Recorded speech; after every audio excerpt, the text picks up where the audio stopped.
I'm Siobhan Coulter, I'm 21 years old and I'm currently studying for a National Diploma in Media.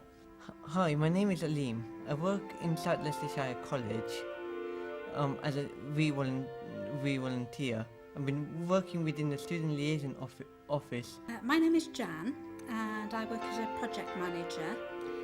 That means that I have to work with a variety of other staff across the college and also with learners and with partners from other organisations as well.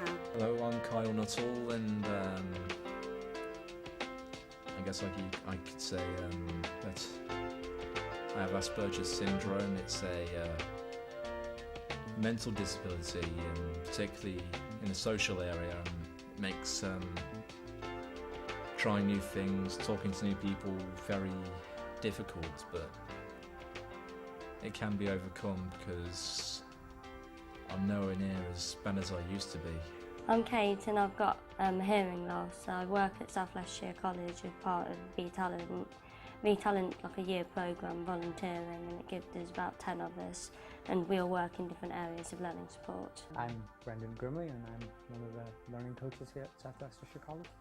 Hi, I'm Terry Hewitt. I'm taking my HND in Media Studies here at Ross Walk. I started in 2008. Unfortunately, because of bad health and operations, I was put back a year, which in fact did help.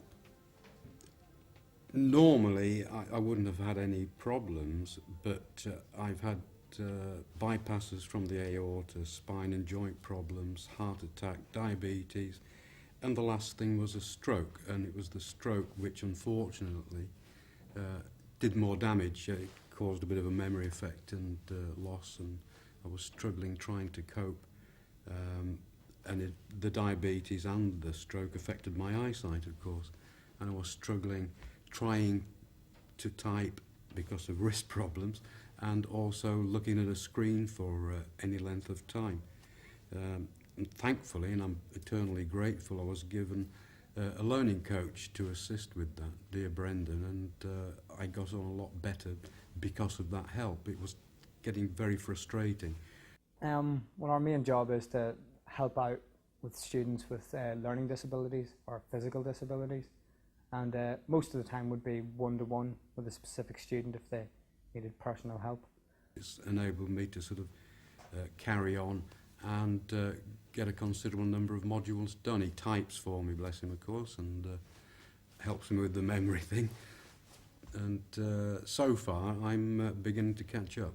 Me personally, the thing that kind of got me the job was the fact that I specialise in media and IT, so therefore if a student needs specific help with that, I can do more than just write for them or, you know, help them get around. I can help them with video editing or any sort of media side of things. He does prompt me frequently, has to, you know, simple words that I've used for years just won't come back. It could take a few minutes or even longer sometimes, but he just prompts me and gives me suggestions, and then even if Brendan doesn't give me the word, the association can perhaps bring that the particular word I'm looking for, because Brendan's brain is different.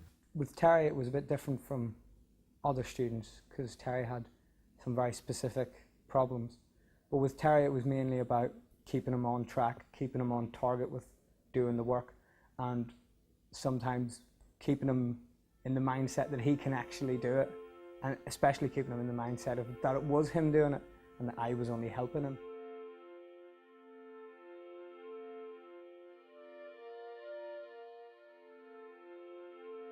I'm totally deaf in one ear and I've tried various methods, various hearing aids, various things to try and help, but I haven't yet found anything that really works well for me.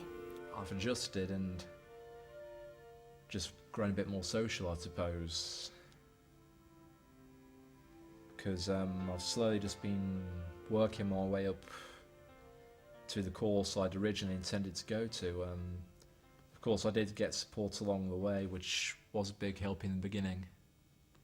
And I suffer with cerebral palsy. This condition mainly affects my mobility. For this I use an indoor-outdoor electric wheelchair, but also I have slight visual impairment in both my eyes. I think the first thing really is that I get very tired. You have to concentrate really hard, because as long as you're with people, you're constantly on the alert, because you're trying to make sure you're understanding what they're saying and you're hearing what they're saying. So it is very tired. It takes a lot of tiring, and it takes a lot of concentration. Sometimes, you know, there are times when you just want to sort of retreat into yourself and have peace and quiet, but then people think you're moody or you're being non-communicative or something, and actually all I need is a break. At the college where I'm studying at the moment, I have supports to help me with my day-to-day needs, which include some aspects of personal care, but mainly they help me with the educational side, which is note-taking, typing, and helping me set up and put away my things after lessons. I suppose I've had one-on-one support. I've spoken with support mentors like Johnny Bantz, Bernie and Paula. They've been there even longer than I have. I'm in my 6th year now. They've always been there just in case I need to talk to someone, like a one-on-one confidential talk. And I've had someone help me in classes on occasion. Not every session, because sometimes it wasn't needed. In our college, we're quite lucky. We've got a huge learning support department, so we've got learning mentors, which you can go to for all sorts of reasons. They do like the sexual health stuff as well. We've got learning coaches who support in classrooms, and we've got student liaison who do awareness days and all sorts of stuff. So our learning support is brilliant, and I think it does help if you've got people like me who are a bit different in their own way, so it makes it not just your normal sort of institutionalised same old, and you've got more positive images. Some people as well, some people who have more hearing difficulty than I do, they really appreciate having a note taker at meetings or a writer at meetings. I think that's really a good thing that can be done. The other thing that's brilliant for me is subtitles. So when I watch a film or when I watch TV or videos or anything, subtitles really make such a big difference, because you can keep up. And I know there are some people who don't quite understand just how good that is, because hearing people will think, oh, well, subtitles along the bottom, they detract from my enjoyment of the film because I don't want to see that yellow writing there.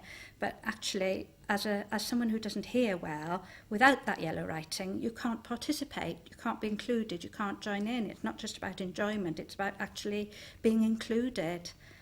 At certain points I have, and it was probably more when I was younger, so I didn't realise if in a sense that I was being excluded, but now I can think back now that I'm older, and I can see there were times when I really did feel like, yeah, I'm not part of this.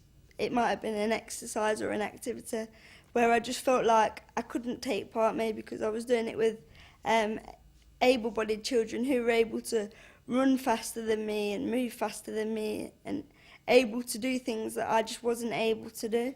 So in some ways I did, but obviously when you're younger you don't often realise that that's an exclusion, and obviously when you've grown up with a disability such as mine, then you just learn to adapt to it, so to you that's just your life. Well, when I was in school, growing up with a hearing loss was really quite difficult.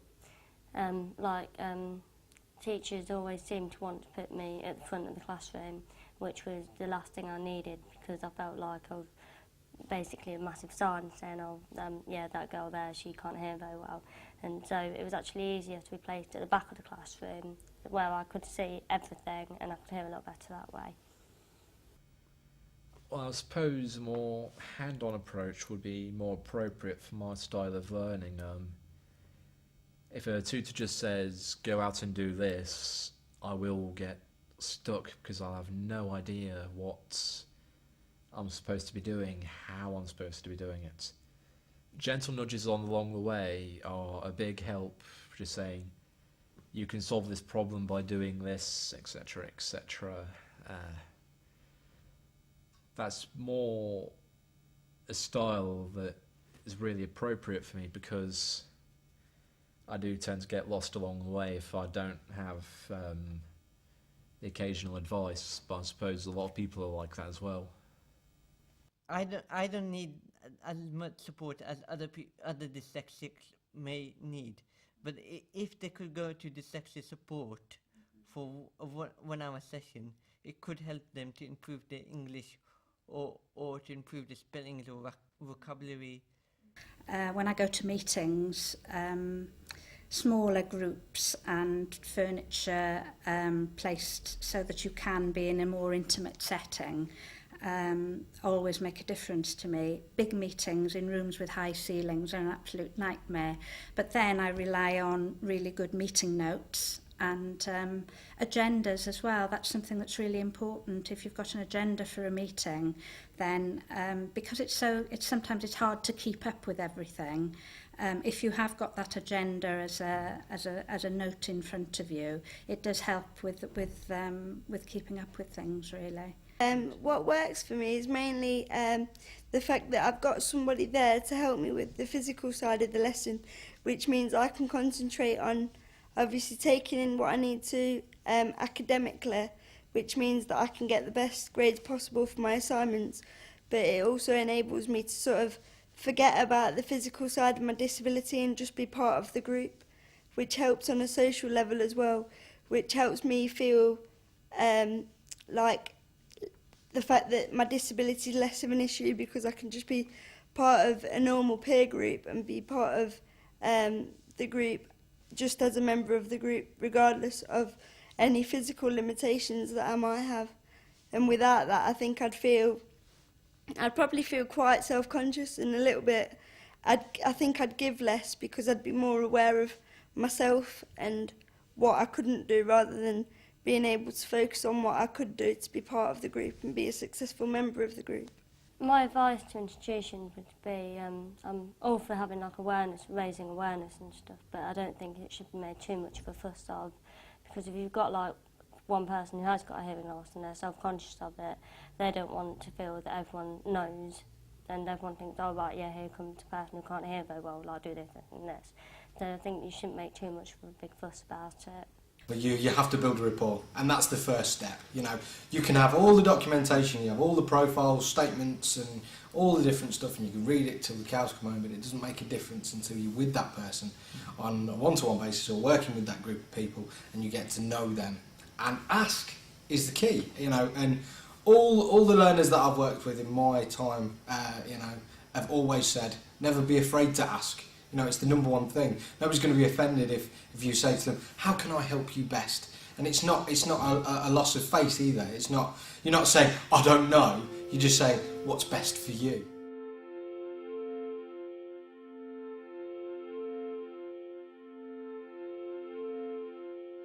With some students, with our role, it's pretty much without us, they wouldn't even be able to come to college.